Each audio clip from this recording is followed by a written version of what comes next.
Hi there, Loy Machedo, speaking to you from loymachedo.com. Who's Loy Machedo? Think Personal Branding. In this video, I'm going to share with you a couple of things about Neal Mohan, which I don't think other websites or news media channels shared. And I want you to give me your thoughts, okay? Because what I found is all these new articles, there's not much known about Neal Mohan, and that Wikipedia page is bloody boring, yeah. Okay. So I decided do some research. Now, what you do is you tell me if I'm right or wrong. Okay, you give me your opinion. Now, first things first, the Indian pride that we have to talk about. Oof. You know, whenever anybody with an Indian name or Indian background, Kamala Harris, Sundar Pichai, Satya Nadella, or Ajay Banga, Indra Nui, anybody who's an ex-Indian, left India, chose another citizenship and succeeded in life, all are Indians. India!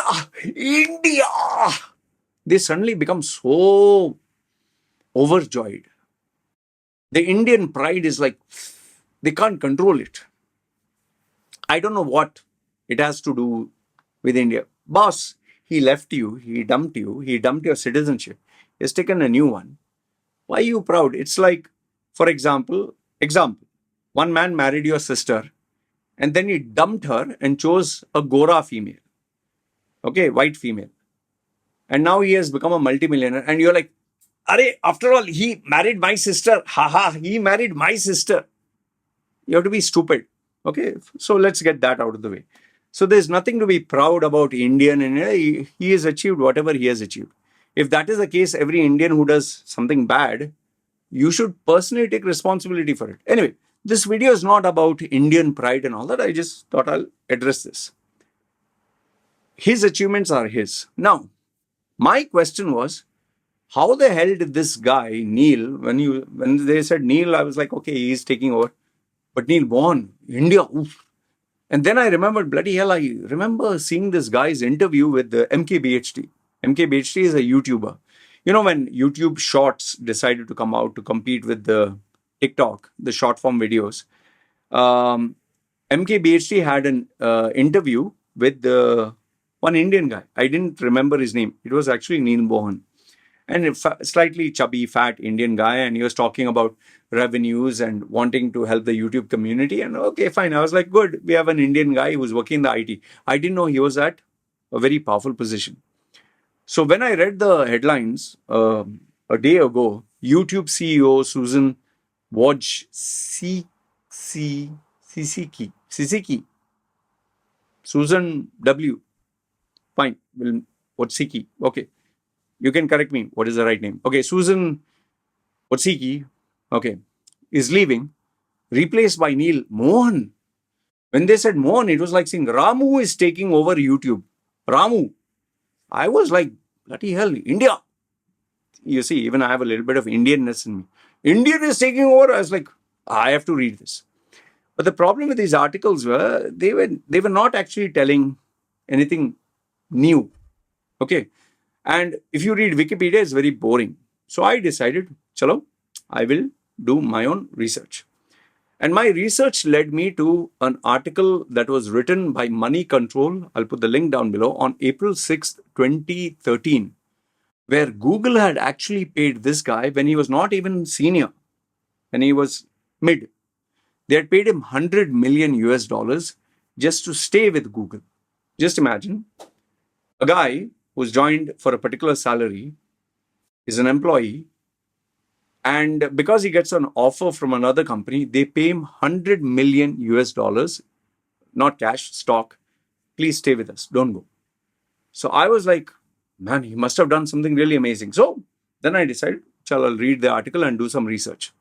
So it seems that in 2011, when Twitter was in turmoil, which anyway, it is in turmoil today also, the Twitter board wanted somebody to, sort out the mess. And the big mess was they didn't know how to get advertisers. They didn't know how to get revenue. They didn't know how to get dedicated brands. So one of the board members, whose name I'm looking at the notes, David Rosenblatt. David Rosenblatt, who was the former CEO of DoubleClick and a Google executive who had joined the Twitter board. He said, There's only one man whom I'll suggest and recommend. Only one man. And the board said, who? And he said his name is Neal Mohan. And in order to get Neal Mohan on board, they undisclosed. I tried to find out how much was the amount, but it seems they were ready to offer him $50 million just joining bonus. And just imagine if you and I would get, forget 50 million, 1 million, $100,000, man, we'll be, yeah, okay, I'm coming, I love you. Okay. So they offered him close to 50 million, whatever. He said he'll think about it, but the following day he said no. And the reason he said no, because Google gave him 100 million US dollars in stock. So now comes, who's this guy? Uzi, like Russell Peter says. He was born in 1973. I'm 77, so 73, 4 years elder. I'm 46. He must be 49, 50. He was born in Lucknow, India. Moved to the US, grew up there, came back to India, Xavier School or whatever, but then went back. Graduated from Stanford, degree in electrical engineering in 1996. He worked in Anderson Consulting, now called Accenture. In 1997, he joined this company, Net Gravity, for a salary of $60,000 every year. It means $5,000 a month. Peanut salary. Okay. His job description was senior analyst. And this company, Net Gravity, was, his main role was internet advertising. That time in 90s, internet advertising was more like people didn't take it seriously. Okay. But the guy who employed him, Richard Frankel, okay, the guy who was his boss, he said there were three things which are really amazing about him. First one was he really knew about the internet world, and he knew about the technology. One is that. That also in 1990, he had a lot of interest and curiosity. That was, it seems, a key tenet of his personality. The second one is he had a combination of traits: insatiable technologist, business savvy, and ability to interact with customers who are not technical and explain technology in non-technical terms. So he was like an educator, like a teacher with a business mind. And he was very curious, very powerful traits. Okay. And third one is whenever he worked with a customer, he not just gave them a solution. He educated them and showed them how technology can help them become more profitable and make their brand more powerful, something that nobody did. And because of this, every person, it seems, who interacted with him became a permanent customer for this company. And obviously, when you are a revenue generator, I tell everyone, when you generate revenue for someone, they will make sure they take care of you. So, in Net Gravity, he was there, he was taken care of. Then in 1997, November, this company was taken over by DoubleClick. Okay, he joined in 1997, maybe in the beginning, but by the end of the year, it was taken over by DoubleClick. And now he is working for DoubleClick. Okay, slightly bigger company. And seeing his performance, he grew from sales operations to business operations. Then he finally became vice president of business operations. Good title. And obviously, money should have been more. But then he shocked everyone. That was in 2003. So 7, 8, 9, 10, 11, 12, 13. Yeah. So after 6 years, he shocked everyone and said, I'm going back to Stanford to get my MBA. Well, I guess maybe he had enough money. He wanted to educate himself. He had big goals. So while he was doing his MBA in Stanford, DoubleClick, that company, got acquired by a bigger company, Hellman and Friedman equity firm. They purchased this DoubleClick for $1.1 billion because they saw the potential in this company in growing revenues. And the minute they took over, you remember that name I gave, David Rosenblatt, who was the Twitter guy, former CEO. Okay. He was the CEO of DoubleClick. He said, I want only one person. The first person who I want them to join after the takeover, he said, the first person is this guy, Neal. Immediately after they took over, the first person he bid for, and obviously, if you're like me or any person with common sense, if you want me back, I don't want the same position. I want a bigger position. I want bigger pay. So from vice president business operations, he was promoted to or not promoted, new position, head of products, or rather head of strategy, which was very big, very responsible. And obviously, his pay must have been, bumped up very high. But this is where the big twist or the most important part of the story is. After he came back, he didn't immediately start implementing things. He spent the next 6 months with David creating a strategy for this company on how to make money, an epic 500-page PowerPoint presentation, 500-page technical. Okay. And those people who have seen this document, 500 pages, I don't know how the hell do you make a 500-page PowerPoint. It seems that it is still followed by Google to this date. So imagine what they did in 2003. Nearly, today is what? 2023, 20 years ago. They're still using it. His research, this presentation, it seems, divided into two halves. The first one is the vision of internet advertising, publishers, advertisers, consumers, what kind of products you should create and take advantage. The second half of this presentation is how many engineers do you need to hire every month, kind of a target.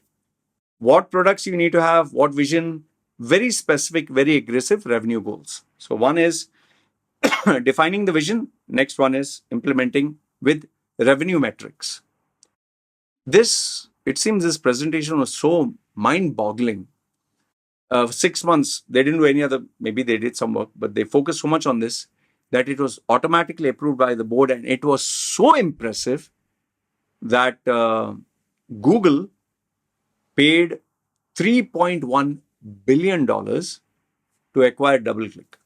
They said, listen, we like your vision, we like everything. You come on board.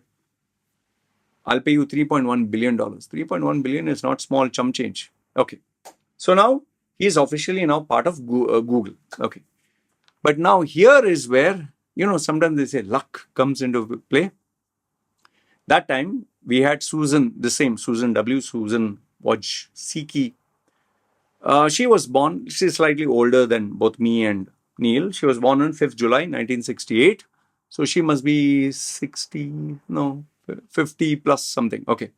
So she is a Polish American CEO of YouTube from 2014 to 2023. Her net worth is 765 million. She was one of the early people who joined. In fact, it seems that she was the first Google landlord because Sergey and Brin, they worked from her house where she offered for rent. Okay. In the garage of her home. She was the first Google's marketing manager in 1999. Later, she led the Google's advertising and the original video services. She was the one, by the way, who convinced Google, that means the owners, please buy YouTube for the amount of 1.65 billion in 2016. Just imagine, she convinced them to spend 1.65 billion. They're making 1.65 billion, I think, per month. They must be making more than that. So she convinced them to buy in 2006. And then she was appointed as CEO of YouTube itself. So she's a very valuable key player. In fact, she was so valuable that Larry Page, the CEO, he trusted her so much. He said, whatever Susan wants, you better give it to her. And why? Because 95% of Google's revenue to this date and YouTube is because of her. Okay. So I told you how important she is. Now, where the luck factor comes in, when they purchased this company, she must have been involved, I'm pretty sure. So I was trying to figure, was she directly involved? But I'm pretty sure they consulted her. So when they purchased this company along with Neal Mohan, she did something very controversial, which I would say not many companies would have the guts. I told you, she's making 95% of the revenue. She decided that her management team, which was making 95% of the revenue, her team, this team that is making 95%, we want them replaced with Neal's team, Neal and Neal's team. Do you think anybody would do this? If you and I were running a company and we have a team that's giving us 95% revenue, would we replace it? I don't think I would do it. I don't think any normal person would do it. She did it.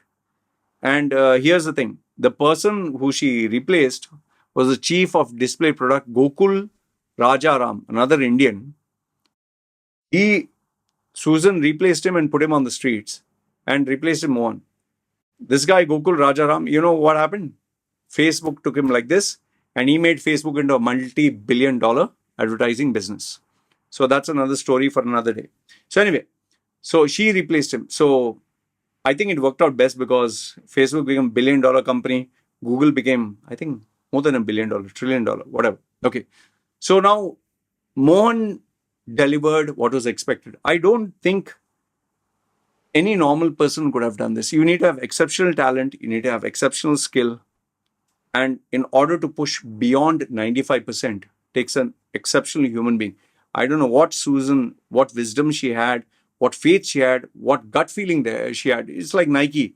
Nike believed in Michael Jordan when he was just a rookie, when he was not even proved himself, and they signed him up, and they believed in creating Air Jordan when he was a nothing and nobody. And Michael Jordan made Nike into $1 billion, $1 trillion, like brand, $1 billion, you could say. So in the same way, Susan believed in Mohan. Now, today, whatever YouTube is thanks to the joint effort of Susan and Mohan's chemistry.